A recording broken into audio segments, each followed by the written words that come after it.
Good evening, everyone. The open meeting law requires that I notify the public that this meeting is being recorded. Therefore, please be aware that an audio and visual recording of this meeting is being made and broadcast by Boston City TV, which is a part of the City of Boston Office of Cable Communications. And now I hand it over to Dusia. Thank you. Good evening. My name is Dusia L. I will be chairing for a little bit this meeting, the Boston Disability Commission, and we're going to start with introductions. So to my left. Hi, I'm Kristen McCosh, the Disability Commissioner and ADA Title II Coordinator for the City of Boston. Kyle Robidoux, a member of the Disability Commission, and I live in Roxbury. Paul Karen, member of the Disability Commission Advisory Board. I work at the BPDA.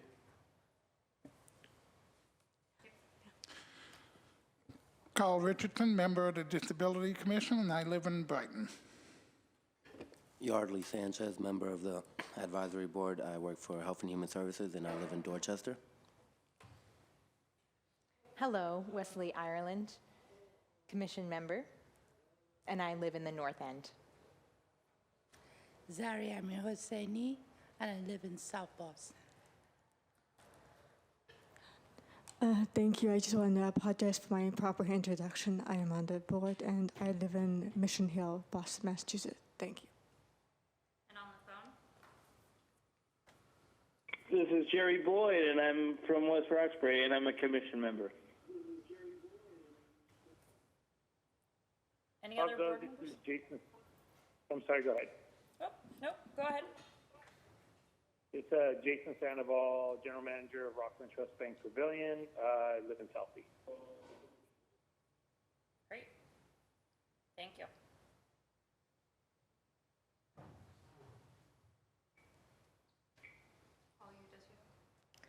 Yes, thank you. We will have now the approval of the June minutes. Yes.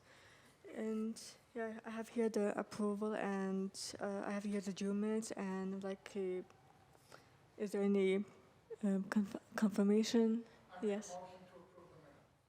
Thank you, Carl. Anybody second? Motion? Thank you. Second motion. Okay. All in favor? Aye. Thank you. The minutes are confirmed. Thank you. Oh, yes. Now the next step is we have here a presenter from City Department, Sam Chambers. ONS, please, if you would make your way to the podium. Thank you. Hello. Is this on? Hello. It's my first time actually presenting here in the chamber. So, but my name is Sam Chambers. I'm the Public Information Officer for the Mayor's Office of Neighborhood Services. Thank you very much for having me today. Show of hands, how many people know what the Mayor's Office of Neighborhood Services does? Pretty much everyone. That's okay. For those of you that don't, so the Mayor's Office of Neighborhood Services is a department that handles most, if not all, city service related cases. So the mayor appoints a liaison to each neighborhood as well as several different constituencies. So they are the LGBTQ constituency, the Vietnamese constituency, the Haitian constituency, the Cape Verdean constituency, I'm trying to think, excuse me, and the Latino constituency. And what we do is any resident or anyone that decides to interact with our department can reach out to us, and we will try the best we can to liaise between that individual and city departments. Sometimes we work with the state, and sometimes we work with our federal partners as well. And these can be issues as small as fixing a pothole in front of your house, up to working on immigration issues, and anything in between. So our goal is to be a resource for residents and business owners and people in Boston who have an issue with the city or who would like help from the city, either with an initiative, comment, question, concern, anything that we can be helpful with. So I'm glad to be here. If anyone has any questions, please let me know.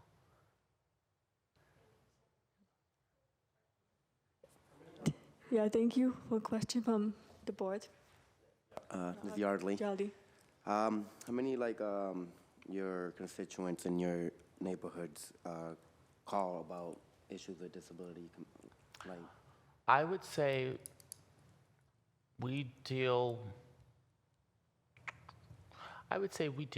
with hundreds, if not thousands, of cases or issues throughout the year. And again, a lot of times they are from the same people who know about the department and utilize our resources. But I would say we deal with cases from, it could be from the same individual or different individuals. I would say within hundreds or at least 1,000 cases a year.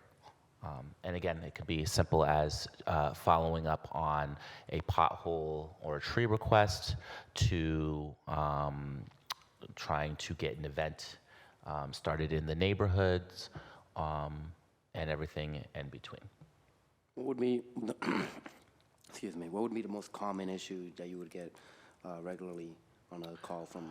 So I would say regularly, there's a couple departments that we typically work with. So it would be the Boston Transportation Department, Inspectional Services, Parks. I would say those are the top 3 departments we interact with, just because those departments cover so many different facets of life in the city. You know, for when it comes to transportation, it could be getting a stop sign in an intersection that may not have had a stop sign, working with the department to, you know, see if that's something that the department can do when it comes, or public works as well. Inspectional services, we do everything from, you know, if you have a zoning issue, if you want to add an addition to your house, we are the ones that do the community process for that. And then if, depending on how the neighbors feel, we would speak in support or opposition to the project. And so, like I said, we cover a variety of different issues in the city. And we actually encourage residents to call us, even if they don't know the correct department. You know, we ask residents to reach out to us, because then that way we can help them find the correct answer. So if someone doesn't know, you know, for example, you know, we had a woman call our office who wanted to change her garage door. And she went to Home Depot thinking she was just going to purchase a garage door. And Home Depot then informed her that she needed to reach out to the city, because the city requires a permit to get a new garage door. And so, you know, she didn't know that, but we ended up walking her through the process. And so, you know, again, even if you don't know what department or if any department covers your issue, we still want individuals to reach out, because then we can get you the correct answer and get you to the correct department. But yeah, we get a lot. And a lot of times it's actually people from outside of Boston that think that we do things outside of Boston. Thank you. Yeah. Anybody else from the board? We also work very closely with the city's 311 system. So at any time, if you ever don't know who your liaison is, you're more than welcome to call 311. Let them know what neighborhood you live or work in, and that 311 call taker will direct you over to the correct liaison who can help you out. Excuse me. Could you go over roughly how many neighborhoods there are in Boston? I know you named a few, Yeah. but I know sometimes there's a debate between how many neighborhoods there are and the way we define them? So off the top of my head, I don't know how many neighborhoods, but I can list them if that is. So, I mean, we have Alston, we have Brighton, we have East Boston, Charlestown, North End, West End, Back Bay, Beacon Hill, Fenway, Mission Hill, Leather District, Chinatown, Bay Village, South End, Mission Hill, Roxbury, Dorchester, Mattapan, Hyde Park, Roslindale, Jamaica Plain, and West Wow. Roxbury. And they all have a liaison, each neighborhood? Yep, there are some liaisons have multiple neighborhoods. So the Back Bay, Beacon Hill, Fenway, Mission Hill liaison, Shanice Pimentel, she covers those neighborhoods. We currently are looking for a new Chinatown downtown Leather District liaison, but that person would cover those neighborhoods. South End and Bay Village have one liaison. So we try our best to equally give each neighborhood a representation, but you know, there's some neighborhoods like being grouped in with other neighborhoods, and some like their own liaison. It really just also depends on the caseload. Some neighborhoods are smaller, and so you know, we've found that if they were to have their own liaison, it's just not, that liaison doesn't have enough to do as opposed to if they had another neighborhood looped in. And can you think of any accessibility issues that have come up? Do you know if they do come up in your work? Yeah, I mean, we definitely deal a lot with accessibility. So a lot of times we deal with ramps. And so, you know, we have businesses that want to, you know, or development, especially in the city. We have developments that are happening, and you know, sometimes, unfortunately, they do not consider accessibility in their plans. And so, you know, we encourage residents, if they do feel, for example, like a sidewalk is too small for someone, you know, with accessibility issues to get down that sidewalk comfortably. You know, we work with, you know, the Disability Commission and you know, would it be inspectional services or the BPDA to remedy that situation and make sure that that sidewalk is accessible by all. You know, we also work a lot with the commission. You know, if someone is requesting translation services or, you know, American Sign Language at their event or at their meeting, working with the commission to make sure that that request is fulfilled. So, you know, we deal with a lot of accessibility issues. So we try our best to work with them on that. But we also encourage people, you know, to my earlier point, even if people don't think that the city can solve that issue, we encourage them to call us as well, because, you know, they might be wrong and we might be able to help them out. That's what I was going to say. I think that ONS is a really great resource for the board. It's really your connection to City Hall in a lot of ways, whether it's a disability issue or just a community issue. So I would encourage the board to look it up on the website, get to know your liaison, and also bring this word to your community so that your residents and groups in your neighborhood know, because not everybody is linked to City Hall, and this is a great way to do it. It can be informal, I imagine, just a phone call, and people, you know, they can bring up any issue, like you said. So whether it's a disability issue or not, I would encourage the board to spread the word. Yeah, and we also, if you go to boston.gov/neighborhoods, each neighborhood has its own webpage where it has different resources on it. And at the bottom of the webpage, not only does it have the liaison and a link to contact them via email and via phone, but you can also sign up for our neighborhood newsletter. They go out at least once a week, where it is filled with news from the city as well as events that are going on in the neighborhood. And so, you know, what we're trying to do, especially in this administration, is really trying to reach more people through the Office of Neighborhood Services. Again, earlier, you know, when we talked about the cases and how much we deal with in a year, a lot of times it is certain people that have had access to City Hall and have known about the liaison. You know, they've known about the Office of Neighborhood Services since like the 80s, and so they know if they have an issue to call the Office of Neighborhood Services. But a lot of people, especially that have never had to deal with the city before, they don't know that the office exists. And so we're trying to reach more people. You know, a lot of the liaisons now are also on social media. And a lot of the liaisons are more than willing to come out back into the neighborhoods and meet individuals there. You know, we know that there's some neighborhoods further out than others, and we know that it can be challenging to get to City Hall. And so our liaisons are always more than willing to come out, meet you, either for a cup of coffee or actually come out to do a site visit on whatever you need. So please utilize us. Great, thank you. Carl? Is Jerome Smith still the, Yes, Jerome Smith is still the director and the chief of civic engagement. thank you. Yep. Yes, Yaldi? Hey, so you take, like you said, hundreds to thousands cases a year, and specifically to neighborhoods. Are you able to track which neighborhood specifically calls in with more accessibility problem, conflict that they face? So we get cases two ways: direct outreach and through 311.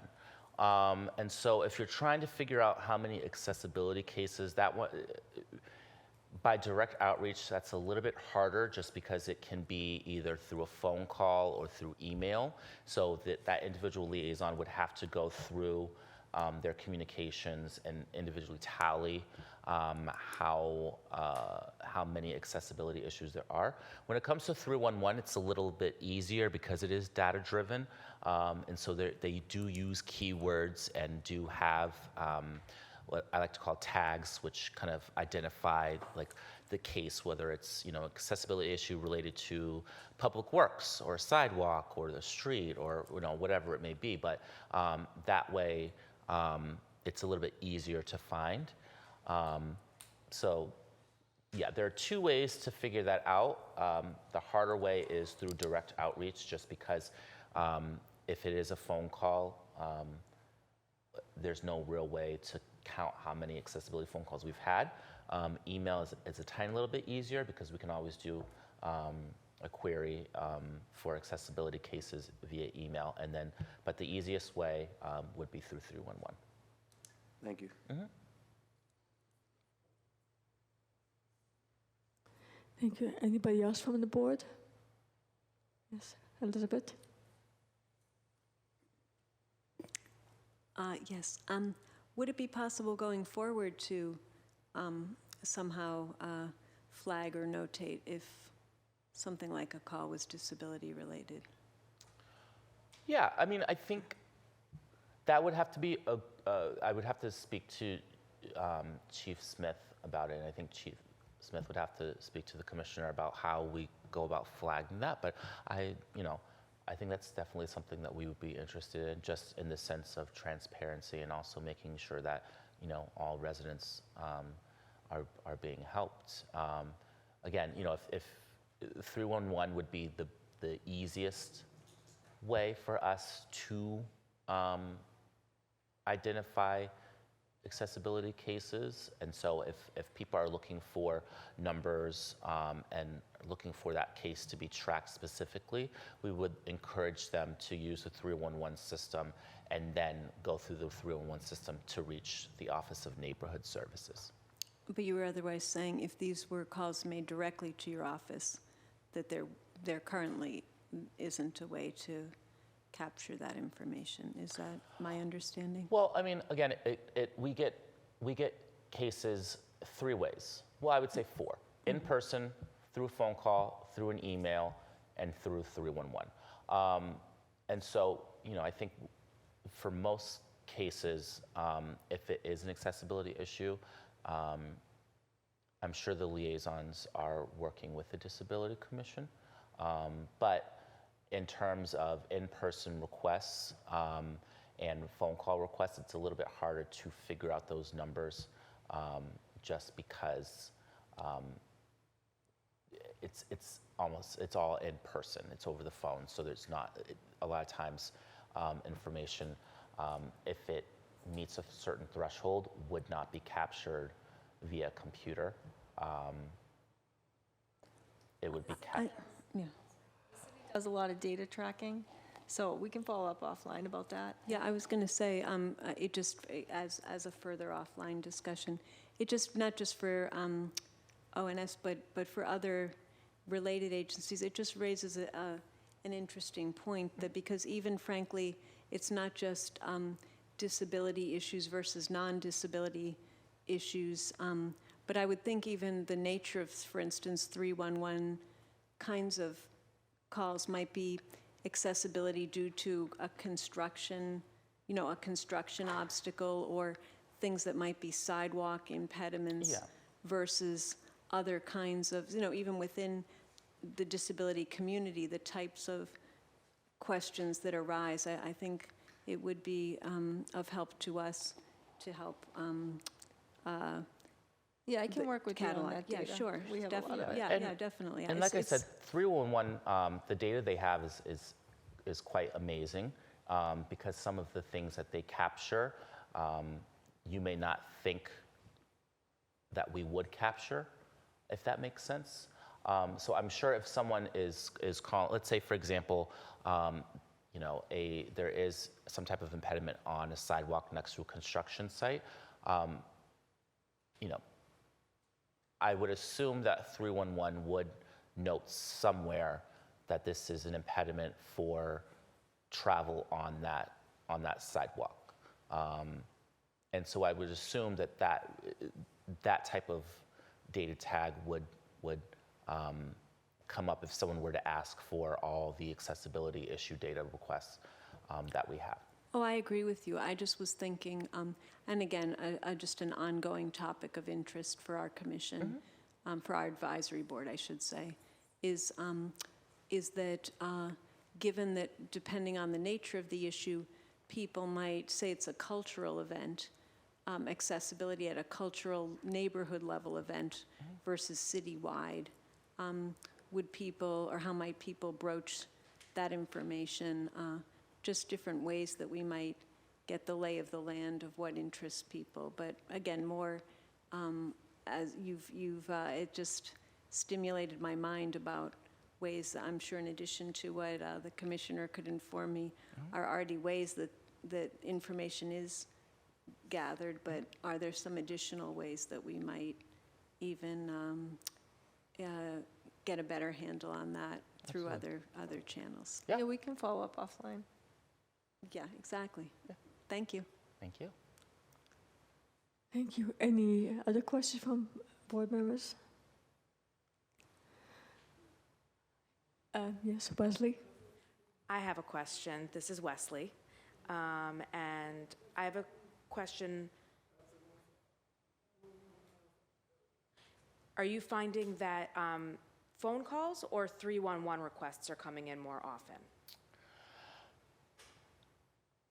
I would say that that's actually a very interesting question. I think if you break it down by kind of by age, a lot of younger people, we get cases via 311 and email more than phone calls, just because it is, younger people, I joke with my parents all the time, I hate talking on the phone, and I find it easier to email or use an app. And then older people tend to use the phone a lot more. Phone meaning they either will call the office directly or they will call 311 and ask to be connected to a liaison. And so we're trying to do more outreach to the city for people to use 311 more, just because what we're trying to do is we are trying to lessen the time it takes for city work to be done. And if they go through a liaison has to then reach out to the department, wait for an answer, then the department then gets back to that liaison, and then that liaison has to get back to that resident. Whereas with 311, if you use the app or the website, it kind of cuts the liaison out, which cuts the time you receive an answer on your request. and it lessens that time.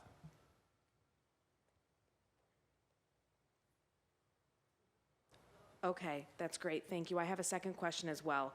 For 311, I know what it is, and you're able to collect more data, and that's easier to track. But are there other differences between 311 and the other approaches for getting in touch with you? Well, at the end of the day, it's all going to the same department. And so if people feel comfortable using the liaisons, we always encourage that. But with the 311 system, every day the system is learning more and more, and departments are utilizing that system more to provide quicker results for residents. But like I said, at the end of the day, the liaisons sometimes are using the 311 system to create that case and to work with that department. And so in terms of transparency and also accountability, we're trying to use 311 more because that way we can see, okay, this liaison has 35 cases open and it's been 3 months. What is happening? Is the department not getting back to the liaison and the liaison then closing out the cases? Or is the liaison just forgetting to close out the cases? It provides some accountability for the residents.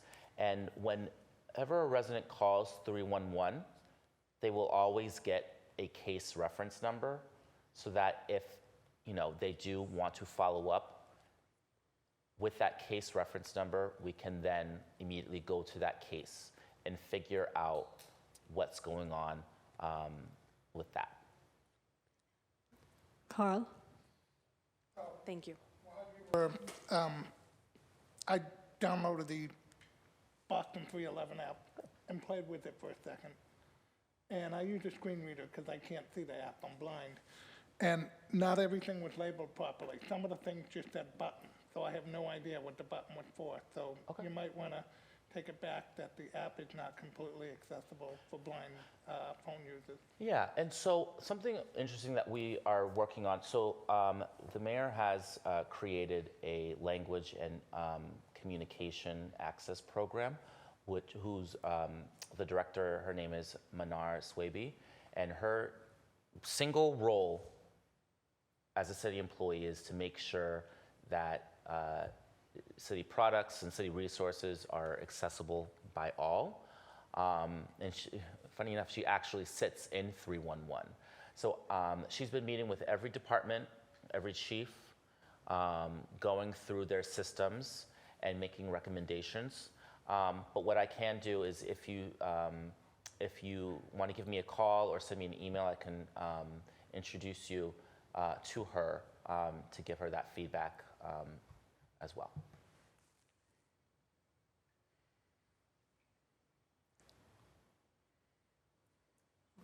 Thank you. Elizabeth? I would just like to say that with Carl just having brought that up, I do hope that that can be brought to her attention as a priority, given that the importance, the many different reasons someone who's part of the blind or visually disability community might need information from 311. Absolutely, yeah. After I leave here, I definitely will give her a call to bring that to her attention.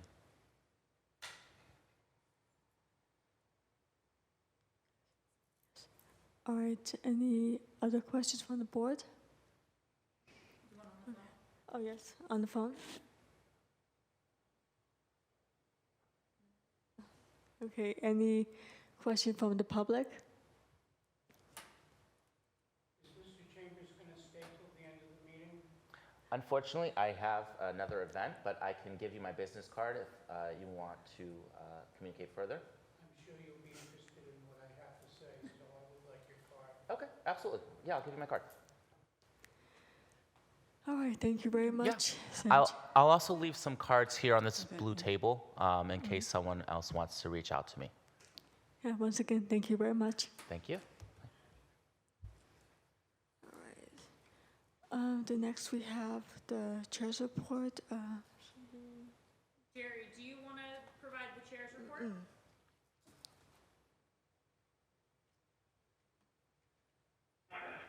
can be heard, sure. Yep. Can folks hear me? Yes. Yes. Great. My report is very, very brief. I don't have much in the way of a report, actually, this evening.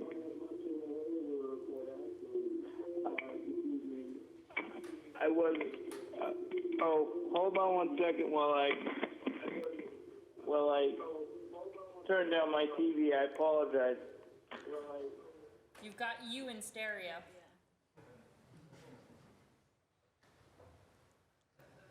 Right. Everybody looks great, though.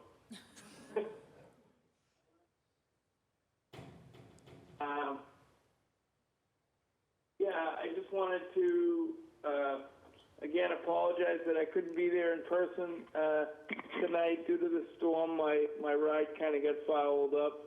I apologize for that. And also, due to the rain on ADA Day, the ADA celebration, I wasn't able to attend that in person either. So I apologize for that.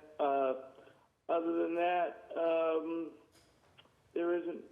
I don't have much of a report, actually, so. Great. Thank you, Jerry. Thank you. Thank you, Jerry. Okay, I guess we're moving forward to the commissioner's report. Jessica? Yeah. I wasn't able, originally I wasn't going to be able to attend, but I made it, so I can give the report. Thanks, Ducia. So since our last meeting, we've had two of our biggest events, our annual events each year, which were the community forum. We had that just 2 days after our last board meeting, and we had ADA Day last week. So we had great attendance at each event, and I know I saw a lot of you at both of them. The forum this year was at Suffolk Law School, and we had a new format. Instead of just getting feedback from residents, we had the Health and Human Services Cabinet, each department give a brief overview of their services, just so the community knows what we do and who to reach out to if they have questions. And then we heard from residents, and we got some great feedback. They helped us prioritize our work for the year. So we had people that we got back to individually, and then we also have work that we'll use for our strategic plan starting in September. Also, ADA Day was last week, and how many of you were able to attend? Yeah, I saw Paul there, and Zari. I know the weather was really challenging, and at the last minute, we were able to move the event inside, which was the first time we've ever had to do that. And amazingly, it went pretty smoothly, more smoothly than I would have thought it would go. And I also thought that there'd be less residents attending, but we still had over 200 people who attended. I'd say roughly 250. So the fifth floor got very crowded. We held it outside in the hallway, and then we were able to use the Pamonti room for the speaking portion of the event. Unfortunately, the mayor wasn't able to attend, but we honored the Boston Public Health Commission Emergency Preparedness Unit for all the work they've done on climate change and persons with disabilities. They have a series of resources that they've put out on extreme weather, and they consider people with disabilities in all their emergency planning. So we gave them a shout out, and we're happy to work with them moving forward. We also recognized a woman who's organizing a walk from Canada to Key West. She's a Canadian doctor who wants to raise awareness on climate change and persons with disabilities, so she started in June in Canada. She went to a few stops in Maine, and then Boston on ADA Day. Next, she's going to New York City, and then stopping at the major cities along the East Coast on her way to Florida. She's not necessarily raising money, she's really trying to raise awareness. I believe she's taking donations, but that's not the main point of her journey. But you can look it up, it's C, the number 2, and then letters KW. And it's Canada to Key West. So feel free to look it up and send your support if you'd like to. Let's see. Okay, so also we have t-shirts for people who weren't able to attend. You can see Chris after the meeting and we'll get them to you. Also, another thing we're working on is the City Hall Plaza redesign. They're working to put together a display just on the accessibility components, because a lot of the renderings that have been released to the public show a lot of brick paving. We want to assure the public that it's not just bricks, that there'll be accessible routes and accessible materials, and that access is a priority of the design. So we had some displays at ADA Day, but it was really crowded, as I said, so not everybody got a chance to see them. So we're working with the property management team to have them come out and speak to the board, hopefully next month, on the accessibility issues specifically in the plaza redesign. I'm also working with Logan on the transportation network company drop-off, which is basically the Uber and Lyft area where people in general will be dropped off. They're also going to let people with disabilities go directly to the gate. So Patricia is actually attending that meeting tonight in my place, so I could be here, and I'll keep you updated moving forward.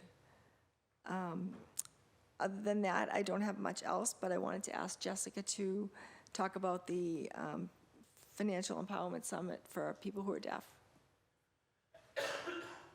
Sure. Thank you, Commissioner. So I think it was 2 weeks ago, in partnership with Deaf Inc. and the Office of Financial Empowerment, we hosted a asset building summit at Urban Edge, which is in JP Roxbury over by Jackson Square.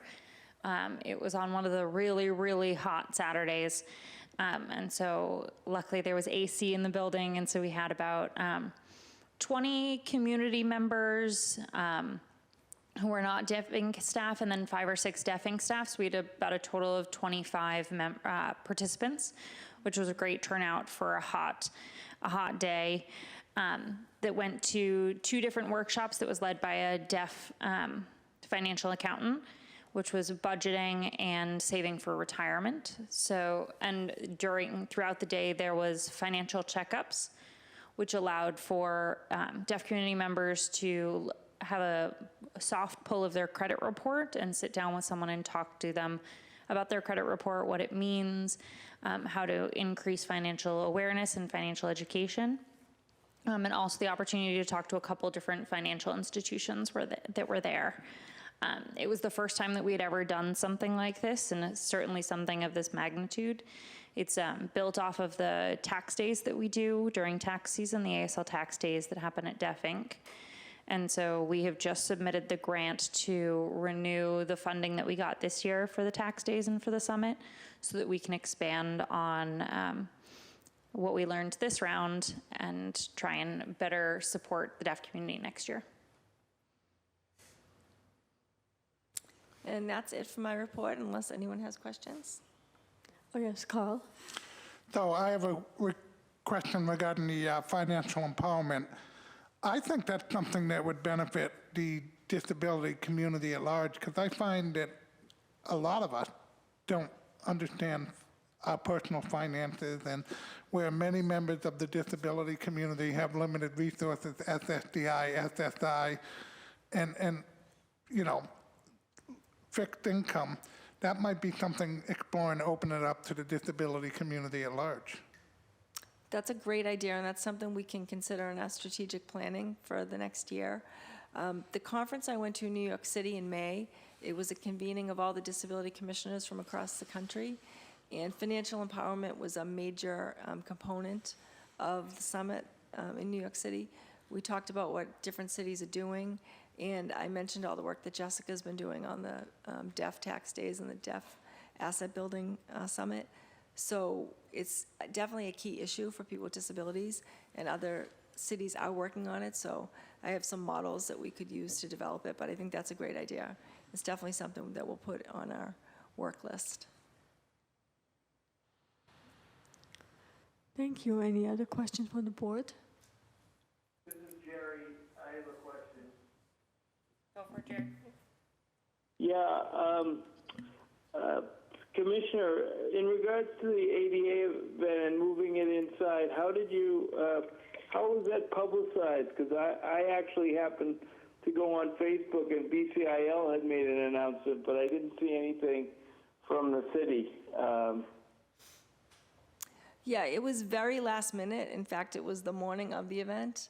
So we did put it out on social media, but unfortunately, it was very late when we got the message out. It did give us some experience, though. So many people were able to come in person despite it being changed last minute, and hopefully we'll be able to get the word out. If something like that happens again, we'll be able to get the word out more timely next year or in future years. Yeah, we learned a lot from this year's experience, so we'll definitely incorporate all that into our planning for the next event. Just as a heads up to everybody, we probably won't do the event next year because it's the 30th anniversary of the ADA, and there'll probably be a larger event going on in the city by a collaborative event by different groups of persons with disabilities. So it will likely be the year after.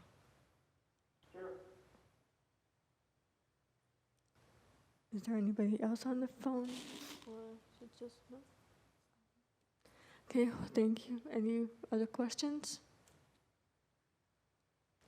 Okay, any questions from the public? All right, then to go into the next topic on the agenda, the architectural access update by Sarah. I will not pronounce the last name.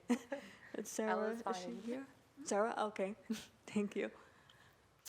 Hello. I'd like to share some highlights from the past month from the architectural team on the commission. So this month, the architectural team fielded constituent complaints, including a broken elevator in the south end, as well as coordinating accessible parking spaces during construction in Beacon Hill.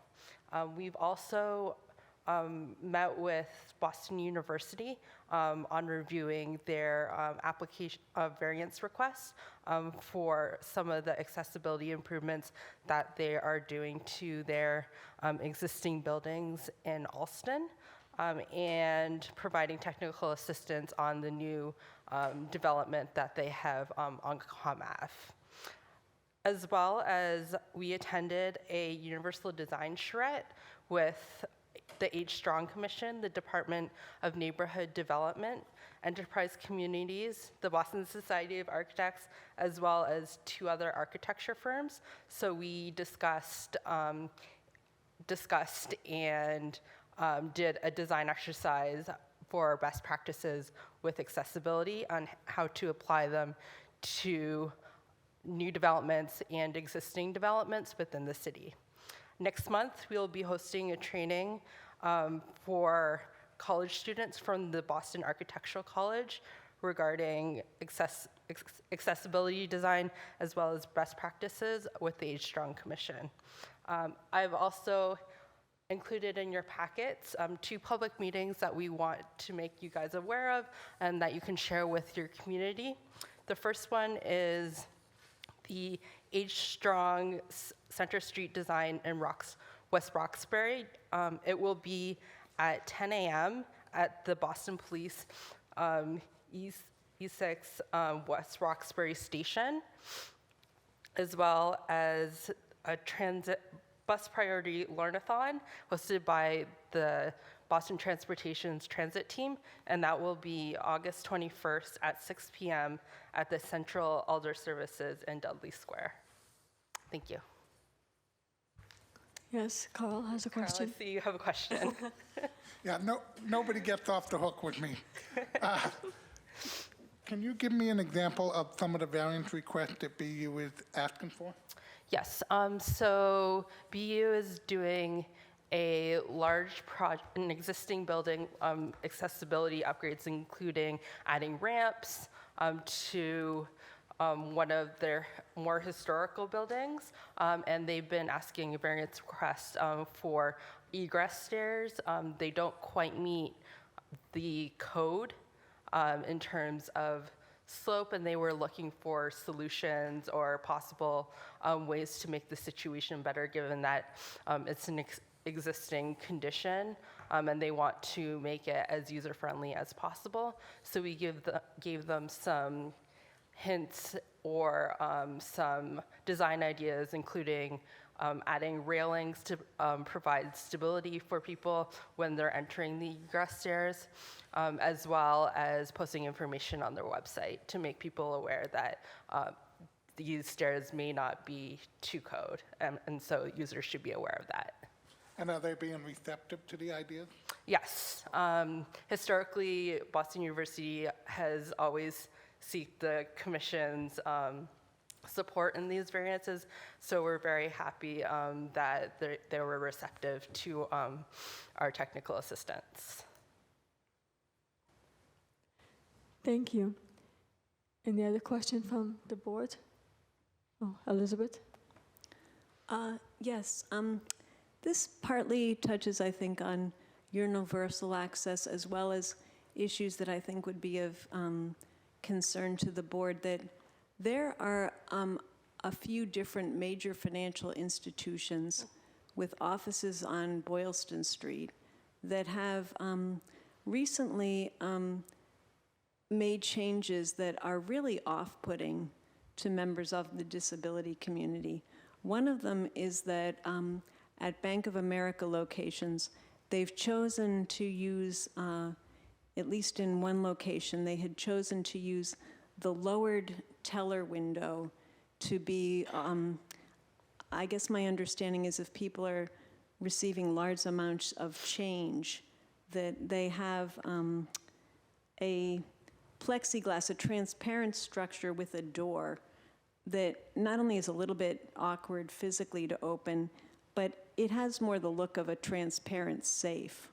Okay. And so for any transaction you'd want to do at a tellered window that at a lowered height, that's the window you're using. In one location, they were going to be making it wasn't in that long before there was going to be a more major renovation. But it certainly sends a very different kind of signal that rather than that you're doing a specific type of transaction that requires them putting in, say a bag of large amounts of coins into a compartment that you then take out the other side, that by choosing that window, it means any transaction has this extra barrier to it, which both physically requires an additional step, but also I think the visual is certainly, not the most customer friendly by any means. And the other one is that the Fidelity Investments on Boylston Street recently underwent a renovation of the front area such that when you go in the doors, which do have an automatic door button, almost immediately the customer service desk is up 2 stairs, and although they do have a table down below, that if you signal someone, they'll come down to the table level, which could be applicable not only for people who might be in a wheelchair, use a walker, a cane, etc., but if you had a stroller, you might have another reason, but that it does require that additional step, and I've at least asked them to make the staff aware so that the person doesn't have to actively be waving or signaling. They do have a greeter role there. But otherwise, if you do need to go up to the upper level, they do have usage of an elevator from a next door building that doesn't have an automatic door button to the outside. And you need to have arranged to have a Fidelity Investment employee meet you at the elevator so that they can use their access to let you to that upper level.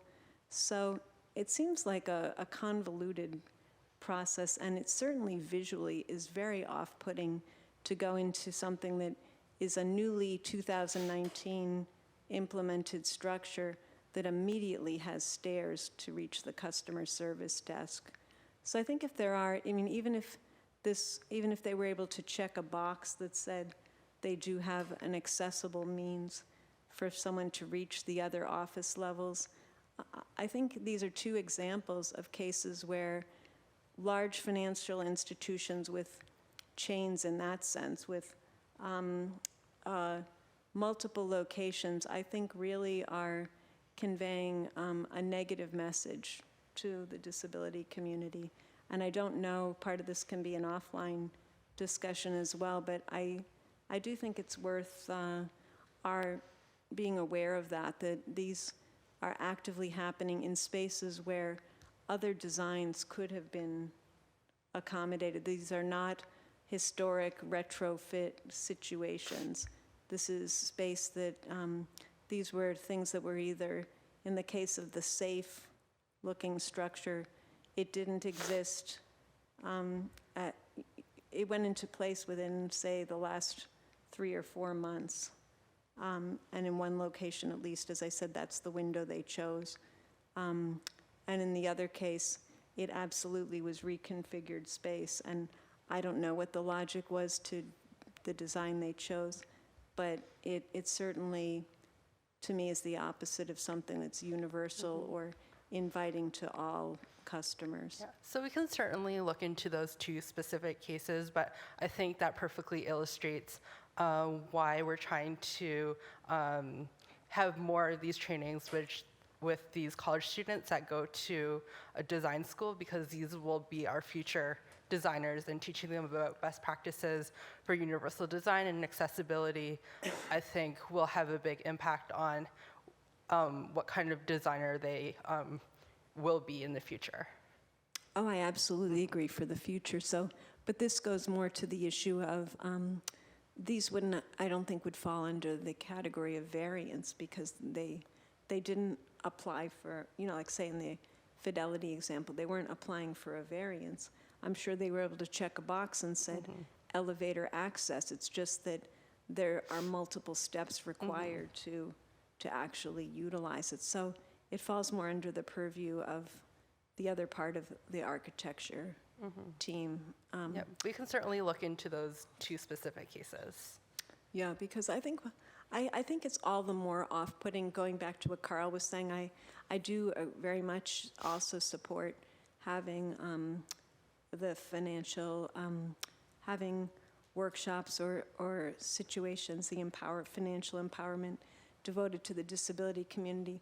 But I think it's also, I find it particularly distasteful where large corporations that are involved in, millions or billions of dollars of worth of transactions, I've also run into trouble with both, or with Bank of America with automatic door buttons, it seems particularly, I think, problematic to me that they're trying to skirt or minimally comply.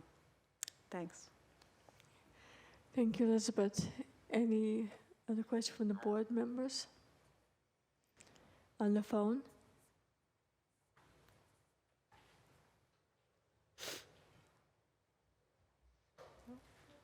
All right. Thank you. Thank you. Thank you, Sarah. All right. Now we're going to old business. Any old business that needs to be discussed? Did we send out a letter regarding the support of John Kelly, Second Thoughts? A letter was sent out in opposition of the bill in support of John Kelly's initiative regarding assisted suicide. Yes, that hard copy was mailed to the State House, to both chairs, as well as email. The letter was emailed also to both of their offices. We got confirmation from at least one of the offices that it was received.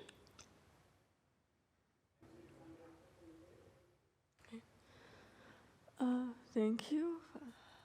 We have any new business? Oh, yes, Wesley? I have a question. What is the status of that bill? Carl? Hasn't been, I don't think it's been voted out of committee yet, so we're waiting to see whether it gets an up or down vote or a deferred study. And once we know the result of the vote out of committee, we'll know whether it goes to the floor. But right now, it's still within committee.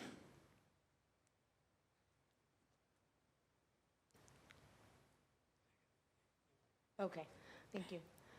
Elizabeth?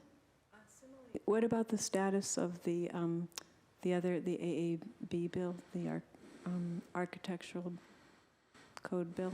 That bill hasn't been heard yet. Okay. And then for new business, there wasn't a specific meeting for the Transportation Committee, but I would like to just mention a couple of transportation-related issues. One of them, like Jerry, in my case, I apologize for arriving late. That was also a weather-related issue and accessible transportation.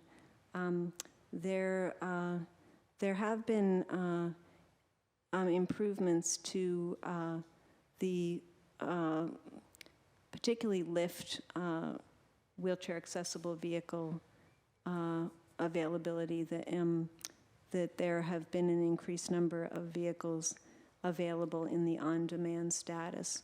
So that's certainly an improvement. There was an RTAG meeting. Jerry, I don't know if you're still available on the phone. Okay. In any case, so that part of that can be tabled to a meeting where he's here to present. But I do think what still remains, I think one of the great barriers for participation in the program is the fact that on the MBTA side of the RIDE pilot program is that there are still people who are only allowed to have two trips a month, one round trip as part of that program. And for many people, then they're only saving that for an emergency, and then it becomes a self-perpetuating situation that they might show that they're not really using if they're not using conventional ride vehicles. But there's been a moratorium on it for quite a while. So I do hope we'll still have a convening of Uber, Lyft, and the MBTA in the fall. But I just wanted to give the advisory board an update on those, that there have been improvements, and that's certainly, that both the number of clients participating who are wheelchair users, as well as the availability of those vehicles. Thank you. So I can add that is on my to-do list, setting up the meeting with Uber and Lyft for the fall. I just wanted to get through our two big events, but now that they're over, I will work on that. I'll prioritize that for the fall. Thank you, Chris and Elizabeth, for keeping us updated regarding RTEC and Uber and Lyft issue. I think we should go to, is there oh yes, Carl, I'm sorry. I'm always in favor of these short meetings, yet I'm prolonging it tonight. So I I'm in Brookline a lot, and I know we don't allow the electric scooters in Boston yet, but I'm seeing them in Brookline, and I'm seeing them obstruction path of travel. So that's just something I want this commission to be aware of, as eventually they will try to be here in Boston. So I just want the Transportation Committee to be aware of that as we move forward. Thank you, Carl. Yes, Elizabeth?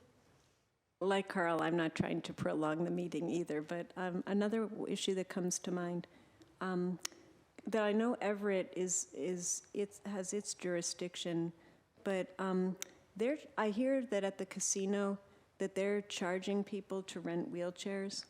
Is that customary, Commissioner, for an entity like that to require, unlike things like airports or hospitals, that for something like that to require that people rent something of that nature? If it's a private business, they can definitely charge for whatever services they provide. The ADA doesn't require anyone to give personal devices. So if you need a wheelchair, that's your responsibility. And if they offer it as a service to pay for, that's totally their option. I know Disney does, and they can be very expensive too. So that's definitely the option of a private business. Okay, thanks for the clarification. But I can also add about the scooters. The city does have a working group to study the issue of small vehicle transportation, and I'm a part of that group, so we will be meeting soon, and I can keep the board updated on what we decide in those meetings. Okay, thank you again very much. Do you have new action items at all? All right, do you have public input? Yes, would you please make your way up to the microphone?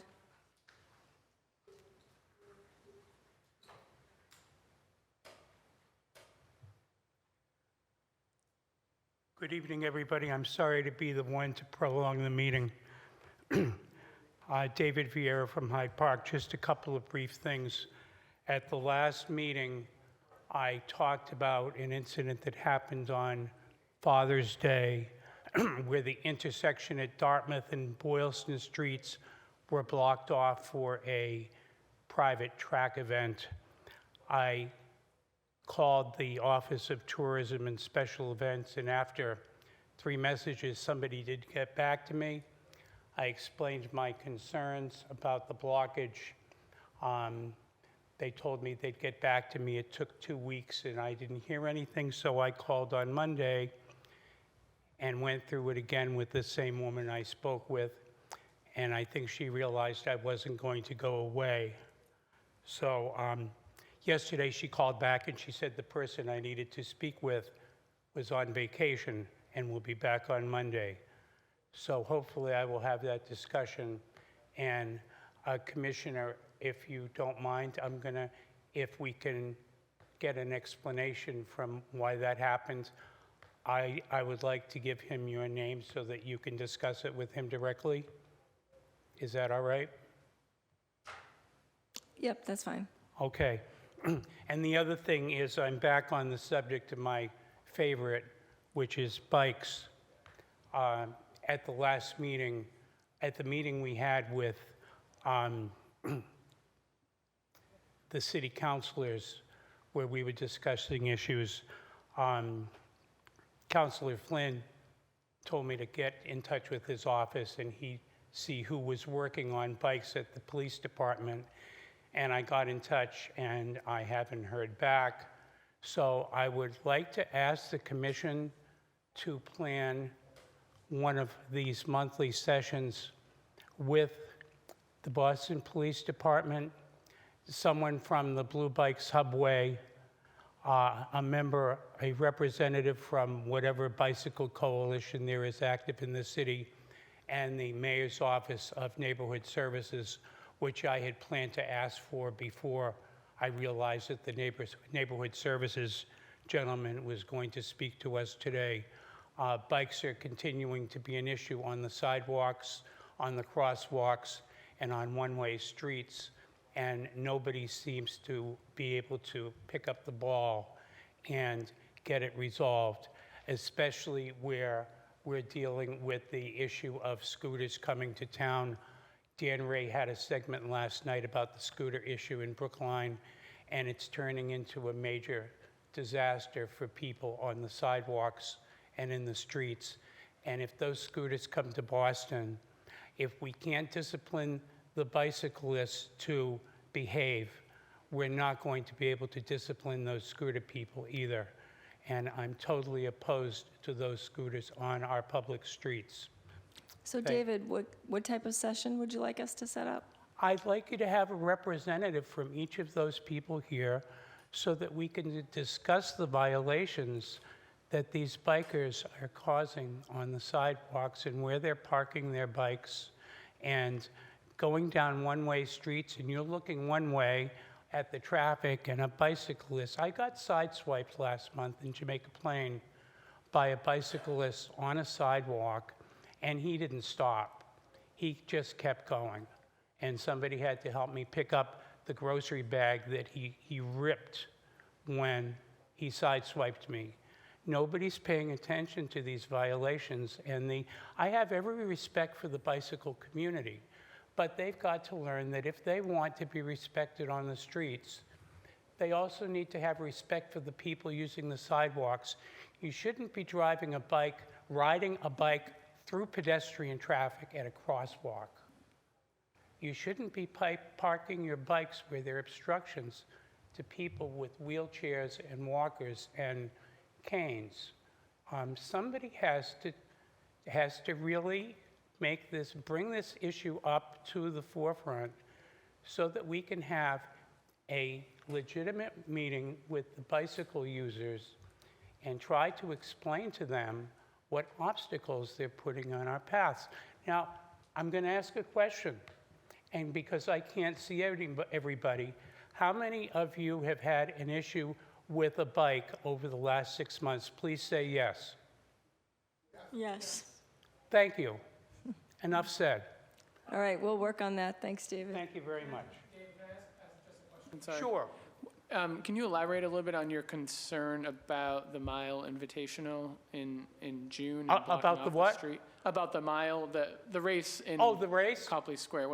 I was confused on what, was it note signage around where to walk through On it? June or- 16th, which was Yeah. a Sunday. I'm familiar with the race. I was there. I just Oh, didn't you know- were? Yeah. Okay, I didn't so know if they there was a had- specific interaction you had with someone, or? They had racing lanes going down the middle of Boylston Street. And the intersection of Dartmouth and Boylston Street was totally closed off by these lanes. You could not cross the street there. There was no provision for allowing anyone in a device, a mobile device specifically, to get across the street. They were told they would have to travel an entire block down to Exeter Street or an entire block down to Clarendon Street and cross there, and then turn around and go back to the Dartmouth Street location they wanted to get to. Okay, no, that's perfect. Thank you. I was just, Yeah, so you were there that day? yes. Okay, no access at all. I spoke to a gentleman in a Okay, no, that clarifies what I was Okay, wondering. Awesome, very good. thank you. Very good. Anybody else? Oh, Elizabeth has a question. I have, just to build upon that point, actually that particular event was also confusing at the information level. Also, this isn't specifically disability related, but it was that when I called 311, just for the purposes of finding out access to that area was going to be important for me for having visitors traveling to see me who weren't attending that event. And the information from 311, not only I called 311 more than once, the information from person to person varied, but also when they referred me to the website, the information provided by the website of the timing of events didn't coincide. I mean, I know obviously, obvious to me because I've heard this before, it makes sense that road closures happen a couple of, several hours in advance of an event. But even the times it was saying that certain things were happening, there were internal discrepancies. And so it is very hard for planning, and if you're trying to get around in the moment, or if you need to have, could be a disability-related issue if it involves caregivers or that kind of thing, that I think there does need to be a better continuity between event plan, when there's website information, 311, and also the police. With one event of that nature, the police were extremely unhelpful, just repeating the exact same information that was, just ask people to find the nearest parking space and come to you, rather than any kind of more particular, even if they couldn't be of help. And that might have been just that particular officer who happened to answer the phone that time. But I do think it makes our lives all the more challenging when the information itself for major events isn't unified. Well, I guess my other major issue is this was a privately sponsored event. I believe Adidas was a sponsor, and they're paying the city money to close off our streets. And there has to be some provision for reasonable access besides traveling down a whole city block and back again. I know these people give the city a lot of money to do this, but some of these road closures in the downtown area need to be moved to the outlying neighborhoods where there's more space and less pedestrian and vehicular traffic. So, okay, thank you, everybody. Thank you. Kyle, did you want to say something? I just wanted to make a motion to adjourn. Sorry. Oh, yes, sure. A second, Carl's, that's what I was going to Okay. say. Yeah, so we're at the end of the meeting, and Kyle, you want to make a motion to adjourn? He did. Oh, okay, sorry. I missed that. Any second? Kyle did. Okay, thank you, and the meeting is adjourned. Thank Awesome. you. Nice job facilitating. Good job. Thank you.